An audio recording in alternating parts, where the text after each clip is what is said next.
Hello and greetings, fellow StarCrafters. PGL Meltcraft here with game number 3 between the red Terran player e.g. Puma and the blue Protoss player oGs MC.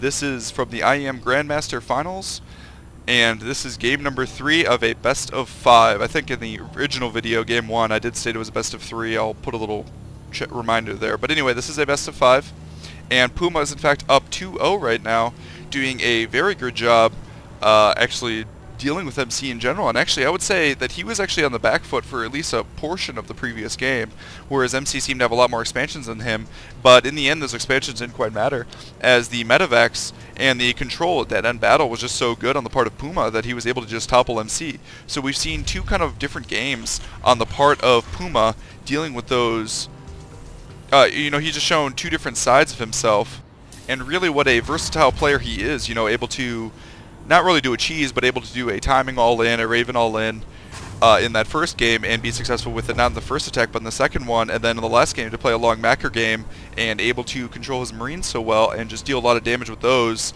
and just able to be effective in general and just do a terrific job at, engaging MC in the right ways, in the right places, and expanding when he needs to. And you know what? When he lost that command center, he didn't panic and try to attack right away. He built up his forces just a little bit, and got the forces he needed, pushed out, took out MC's expansion, and then had the force sufficient after that to be able to move in and just take out MC himself. And he was able to masterfully deal with those High Templar, even though he wasn't able to hit all the High Templar with a single EMP. MC did a good job splitting them. He was still able to deal with them just by healing up his forces with having adequate number of medevacs, and able to split his forces basically just around the storms. So he just did an absolutely terrific job, and I was just really impressed with his play. I really am becoming a big Puma fan. He's just been doing an absolute awesome job, and I'm really excited to see this game.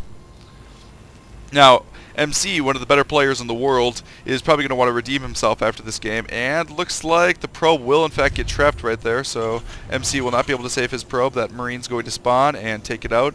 Probe will get a little bit of additional scouting, I guess just going up there to make sure there's nothing going on, possibly try to dodge outside of the Marine. Nice job, actually, as it does in fact slide past the Marine. Meanwhile, Puma's SCV is going to be able to move up. Actually, we do see the second gas from MC.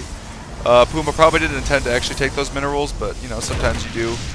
You take those minerals. He was probably just trying to do a little trick where you keep harvesting and then running away.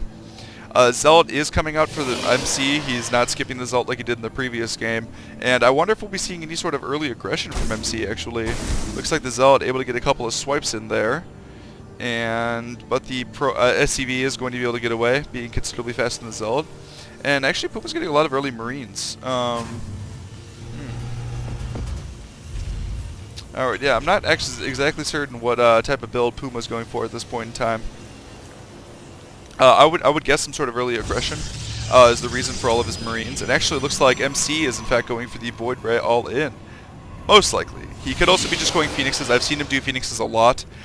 So if we see, it depends what we see coming out of the gateway. But he could very potentially be going for a Void Ray all-in here. A little nervous maybe after losing those previous two games, so wanting to deal with Puma early on his terms and not on Puma's terms, like in game number 1.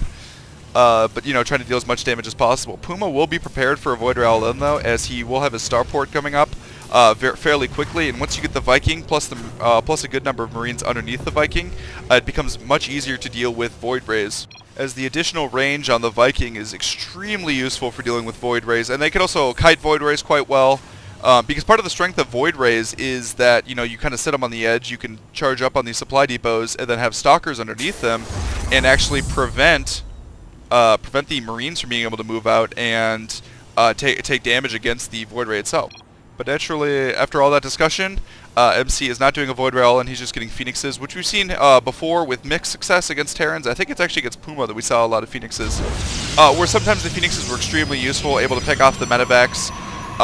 Typically you see between like 4 to 6 Phoenixes, and they can move around, they can worker harass, they can scout, and it's fairly difficult to deal with them as a Terran. Not to deal with them to stop them from doing damage to you, but to be able to take them out is actually incredibly difficult as a Terran, just because they move so quickly. And actually that probe did get in. Let's take a gander and C looks like it actually saw everything. So great job on MC's part getting that probe inside past all those Marines. So really impressive, actually. Looks like MC is actually a little gateway light, though. He only has one gateway right now. He's still at this point, which I believe his gateways are about the same timing, maybe, as they would be as if he was one gateway expanding.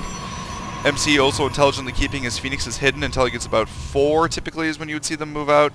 4 is the magic number against Zerg Queens, because if you pick up a Zerg Queen with 4, then you could almost always kill it in one pickup.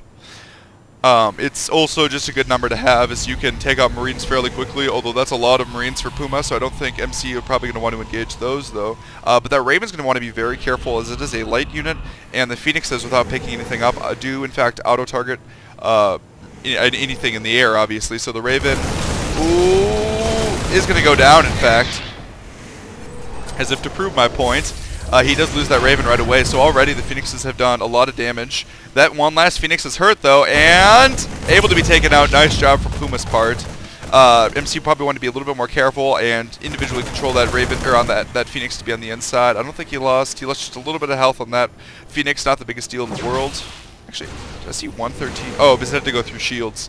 I was like, how did they deal 7 damage to it? Yeah, they don't have armor. Looks like the Phoenixes are, in fact, just flying around.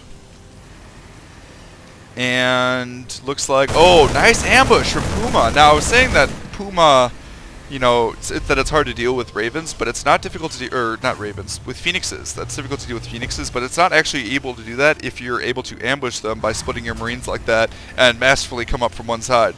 So MC is probably just going to keep scouting with those, you know, move around, try to pick up a couple of SCVs here and there. But actually, other than the Raven that they've already picked off, they haven't really done that much damage. And this is, in fact, looking like a Raven all-in on the part of Puma. The Phoenixes should be pretty helpful for that, but MC is going to want a lot of gateway units as well, as of course Phoenixes just don't do that well against, well, Marines, but basically anything on the ground. Except for maybe siege tanks, which they can pick up fairly effectively. Now, looks like Puma's most likely going to be aiming to attack at the completion of combat shields, as, you know, he's getting that now, and I think that's going to be part of the danger of this attack. And there's going to be a lot of Marines, actually. How many Marines does he have? He has 25 Marines right now, 4 siege tanks, a medevac, and then he'll have a Raven as well. Part of the advantage of... Did he cancel the Raven? No, he has a Raven. Where is it? Oh, there it is. So he does, in fact, have an additional Raven. Now, part of the reason that Phoenixes are going to be good is not just because they can take out the Raven right away, but they can also pick up the siege tanks, and also each of their... Ooh, be careful with those Ravens. They also, on top of all that, they can actually, each of their shots absorbs 2 point defense drones. So they attack, what do they attack at? 1.1, which I think is faster than Stalkers. Yeah, they do attack not only faster than Stalkers, but they attack 2 at a time. Now, I would say that this is really smart on the part of MC. He realizes that defending an expansion here is going to be very difficult, so Puma looks there's not an expansion there. He might be sending an SCV out to try to stop another expansion. MC's being a little cautious, wanting to prevent any sort of not MCs, stopping any SCVs from getting by. And look, his army is positioned out that way. Now, Puma might be able to tell from the positioning that there is an expansion over there, and in fact, it looks like he can. Or he just wants to try to engage the army. Looks like these Phoenixes are just being a little bit of a nuisance. Oh, he loses the Phoenix, though.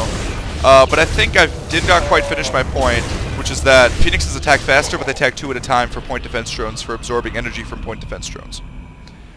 And MC is going to want to... Now, those are Blink Stalkers, so he will be able to get away. It's not like there's any Marauders in that group for Marauder Slow. And these Zealots are actually probably going to want to run away as well. Puma... I don't think Puma... Looks like Puma probably does still not know about this. Go back to the production tab just to see what's going on. Dark Templar are coming up, so it's going to be incredibly important to keep this Raven alive. He does have 1 scan saved up. Looks like Blink Stalkers are actually just going to be going in. And Puma has decided to just go for the all-in. So he's already lifting the orbital command, which I think is probably actually going to go down. But MC's army is incredibly out of position. You see a little portion of the army here, you see a portion of the army here, and siege mode is done, right? So I'm not sure why he lifted this up, actually. I don't think that was a very good decision. He does not have a scan anymore. So if he takes out this Raven, then he's basically able to win the game. How many Dark Templar does he have? He has 1 Dark Templar. I don't know where the Dark Templar is, but if he takes out that Raven, he's going to win the game. There is a command center being built here, though, on the part of Puma. So it looks like his base is, in fact, going to get ravaged here.